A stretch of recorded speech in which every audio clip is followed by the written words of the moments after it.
So basically, by the time Troy started and ran for 1 2 years, I was ready. I knew that what is important in running a business because I had been trained through previous experience as a head of business for my former employer, and it's the lesson probably I would push out there. When you're starting a business and you start gaining ground, in Uganda they say tosoka kwejjako enfuufu, you know. Don't first dust off yourself. Exactly. Yeah. Invest back whatever you can into the business. Do the right things first.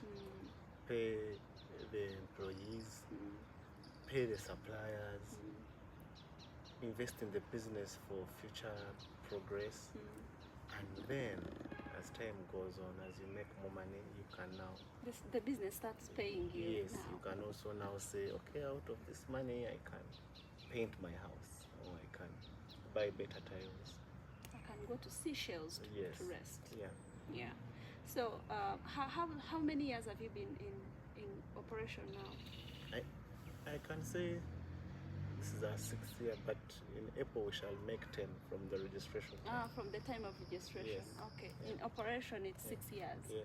You know, in Uganda, we are facing problem of unemployment, amongst other things, and I've noticed that entrepreneurs or business owners, especially the young people who are trying to help the government solve the problem of unemployment, again, they are faced with heavy taxations. Like they are taxing you in, like, well, they're supposed to tax you, but they should also be lenient because right now the government does not have the capacity to employ all the youths of Uganda. But the few young people who are helping the government to employ, I think they should be able to come up with a way of helping them. And now I can't be the only one who has suffered taxes. Sure. How has it been for you, especially with the regularity, being in compliance with the government rules and regulations of running a business in Uganda? And if there is, what would you want the government to hear from you as a business, somebody operating a business? Okay. That's an interesting question. You talked about unemployment and how we can solve it or how we are solving it, help government solve it, but also the support from government. First of all, government should support Ugandan entrepreneurs. I know they have many programs that support the common person, the PDMs of this world, but there's a section of young Ugandans in IT, in businesses, in real estate, in services like ours, where we're employing young Ugandans. Yes. Like you're We are employing paying- 25. yes. We are paying taxes. For example, the business I do, you have to be fully compliant. There is no client I invoice and they pay me as Joshua. There is no client that takes a manual invoice. Everything is in IFRIS. So you see, I have nothing tied from government. Secondly, I must be clear that I don't want to say that we should not pay taxes. In No. fact, companies should pay taxes Yes. because they lead to development of our country. But what are the policies in place? I'll give you an example. For example, when we invoice, by 15th of that month, we should pay VAT that we have invoiced our clients with. In my business, I'm an agent. I can get 100 million shillings from a client when 99 million shillings is going back to suppliers. So I'm an agent because we are paid what we call retainers, which is a separate fee. Let's say it's like a salary every month, 2 million shillings to do the services we do for our clients. But that 100 million shillings has VAT of 18 million shillings. Now by 15th, URA expects me to pay 18 million. from where? Clients haven't paid. Some of us have contracts that say we pay 90 days from invoicing date, 30 days from invoicing date. I can't put my client on pressure that pay me and I pay URA. If I don't pay by 15th of the next month, URA puts a fine on me. Why can't can't you already understand the business we do? When we are filing, it shows that we received billions of shillings in a year. To URA, they quickly say pay 30% of that. No. There are expenses that even cannot be in the system. For example, in our business, we do events. When I'm setting up a stage, when I'm hiring an artist, which artist is going to give me an IFRIS? Which stage builder is going to give me an IFRIS? So I have to get manual invoices. When I go to URA with this money invoice and say I spent this money on this and this, they say no, you're lying. Which carpenter, which electrician is going to give me an IFRIS invoice? Yeah. But to URA, they'll say no, since you don't have an IFRIS invoice, pay 30% of the difference. Secondly, where is government support? In, for example, have they called us and say, are you a Ugandan? Are you employing 10 plus Ugandans? Are you compliant? Apply for this and this fund. Get this and this exemption. So now the next thing, they'll close us for not being compliant or for not paying on time. And how many Ugandans will have lost jobs? Because you're looking at 25. But actually, they also have families. Yes. They also have people at home they're employing. They have people in the village they are supporting. They have fees they are paying. And then also, what are the government priorities? For example, I believe there is a lot of excesses in government expenditure. Can they cut back and put back this money into things that are feasible and justifiable? You understand? And maybe it's also the government to understand that part of our economy is informal. Like you cannot tell a welder to produce an IFRIS receipt for you, an invoice, IFRIS invoice for you. So they should be understanding of what our economy is built. There is formal, yes, but there is also informal.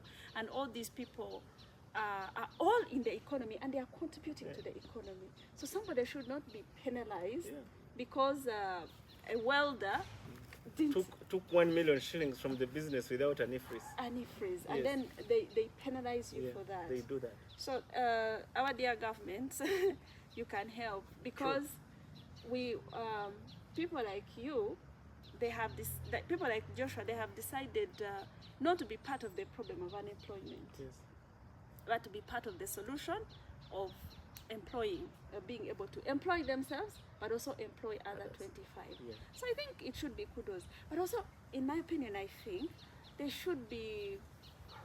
shouldn't stop paying taxes completely, but there should be lenience. A business of these years should be exempted from some of the taxes. I've seen they have done that. Now if you're fully registered, the first 3 years they can exempt you, but you must be compliant filing every year, every month. Annual returns. I hope it will help some Ugandan companies, but how about us who have been in operation for some time? For example, why can't government give me a loan at a very discounted rate of, let's say, 5% and say run your business digitalize more? Buy best softwares for, let's say, audience measurement. I would gladly take it up and I would employ it well and have more value for money. I'm sure our government has had. So Joshua, as we are concluding, from your conversation, or our conversation, I've captured 2 things. One, network. You fed so much, I don't know if that's the right word, but you benefited so much from your brother's network, and now you are benefiting from yours. And now we have a generation of young people who do not value networking. For them, network is like, I came here, give me this, I take this. They don't know how to invest in relationships, which, you see, it did only not benefit your brother, but you too. So what can you tell our young people? The value of networking. That's very, very important. Indeed, you've highlighted that I'm a beneficiary of networking. And when I say networking, sometimes it's not being social. It's bringing value on table. Today, there are people who fear recommending others because they don't want to be embarrassed. Yes, you know people, they know you as Monica's brother or sister, but she fears recommending you because she doesn't trust the value you bring on table. So young people today need to understand that networking is beyond the social relations. It's the value you bring to the social relations. Don't network for a drink up. Network for value. Network for a connection to a deal. And once you get an opportunity, utilize it very well so that another person can recommend you. Today, even on a simple scale, we recommend plumbers, we recommend carpenters to each other. Yes. And then how about for a service like ours that is very specialized? You need someone to tell you that this guy is good, he has done it before, I trust him. So it is very, very important. To take you back on unemployment, yes, there's unemployment, but is there really unemployment? Maybe for white collar jobs, the ones of ACs. But today, if you become a very good carpenter, the jobs can overwhelm you. Today, if you became a very good plumber, a good electrician, jobs can overwhelm you. So, if you become a very good, I swear there are many corporate homes today where the owners say, if I can get a good cleaning company twice a month, I even don't need a maid. But there are people doing that. There are people who even love their cars. I have friends who wash cars every day. Imagine if you're a very good car washer, if that word exists. So the challenge is that, okay, over and above on shortages of jobs, formal jobs, we can do much more. In Uganda, even trust is a very good currency. Just saying that this guy is honest, if I give him my money, he'll deliver it where it's supposed to go, or he'll do the job. It's a very good, currency. But do we have it? And I don't want to be part of the bandwagon that Ugandans are lazy, Ugandans this. No. It's people. Americans are also lazy.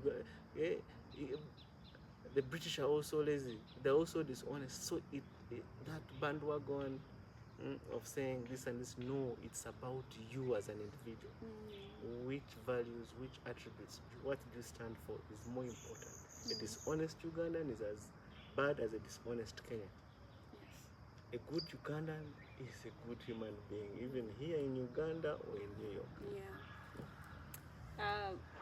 So I'm glad you are not among those people who say, oh, Ugandans are lazy, Ugandans are this, just stereotyping people. People are just the same. The good ones are good, the bad ones are good, Humans are humans. So, and then also, from our conversation, I learned that you're not an entitled child. Really? You had an auntie who is your mom. First here we don't call people auntie. Your mother's sister is your mother. True. Who was willing to put everything at your exposure. But here you are hustling. You didn't want to go back to that beautiful colonial home. You went to a Kazigo, like a rental, and you hustled. What do you, some of the things I've realized is that today young people are so entitled. They're entitled to the extent that they can no longer even do the jobs they're hired to do. Somehow they believe they are meant to be there or they deserve it. What word would you have for them?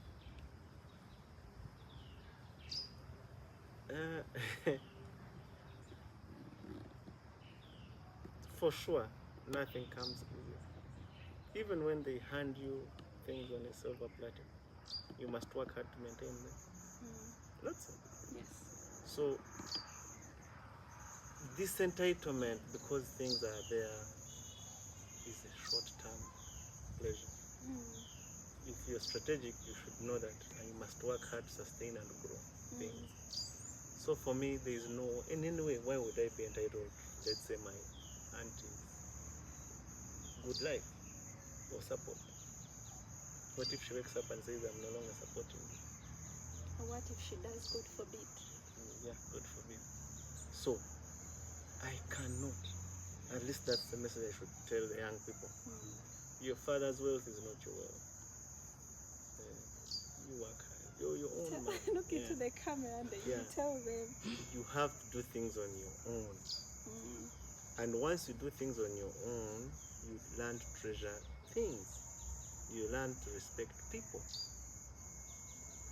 You value things. You value things. You value hard work. Things that come easy normally take a short time. They disappear. But when you work hard for them, even when they disappear, for example, if you're an intelligent, hard-working, let's say, programmer, they can steal your equipment. But the moment you get another, you'll build things that that you had lost. Yeah.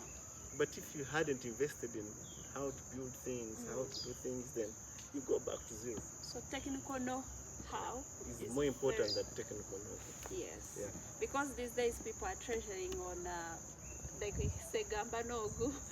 Literally to mean talk to this person to bail you out of any trouble. Yeah. But hard work cannot be replaced by anything else. True. Joshua, as we are ending this, what's your message to the young people of Uganda, of East Africa, of Africa? What's your message to them? The truth is, no one is coming to save you. You must save yourself. I'll use just a simple example. If, let's say, you have a small home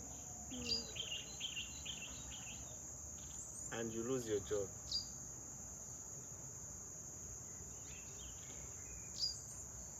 friends and family can support you in a way. How?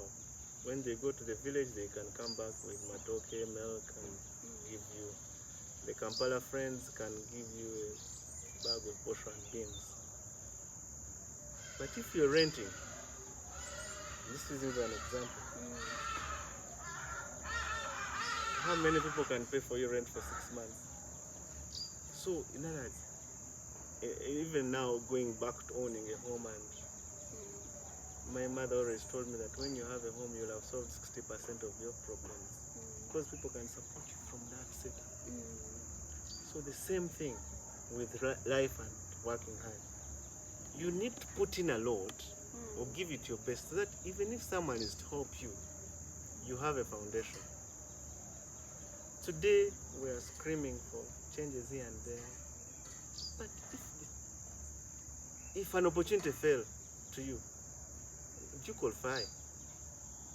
Do you qualify? Today, if I made you the Minister of Finance, can you do it? If I made you the CEO at work, you're complaining, this guy is on top, earn a lot. If they made you head of department and you have to look for business, make presentations, pitch, can you do it? Can you do strategies? Can you do plans? Are you ready? So prepare yourself first. Before you can solve even national issues, bigger issues, you have to start with the basics. Solve your own. Yeah. At home, how are you doing things? In your own house, do you even lay your bed? Can you even fix yourself a meal? Can you clean? Today, if there is no washing machine and there is no power, can you even wash those clothes and rinse them and dry them? So start with the basics. You're not going to become a billionaire when you've never earned $1 million. First earn $1 million, learn, grow. You're not going to drive an Escalade before you drive even a Vitz. And no one is going to hand you things for sure, even at home. They'll say, now, I can support you here and there, but what did you have? That's my message. Work hard. Work hard. Yeah. Even 1,000 journey started by one step. Yes. Yeah. Joshua, thank you very much. Thank you. For caring enough. You're a busy person, but sparing these hours, What people don't understand is that they see this conversation, they don't see the preparation. Yes. Like you have been through it. Yes, yeah. and this because you care enough to put out this message. So thank you very much. And Joshua, we have a tradition here that you ask a question. Okay. To whoever our next guest is going to be. Okay. And first,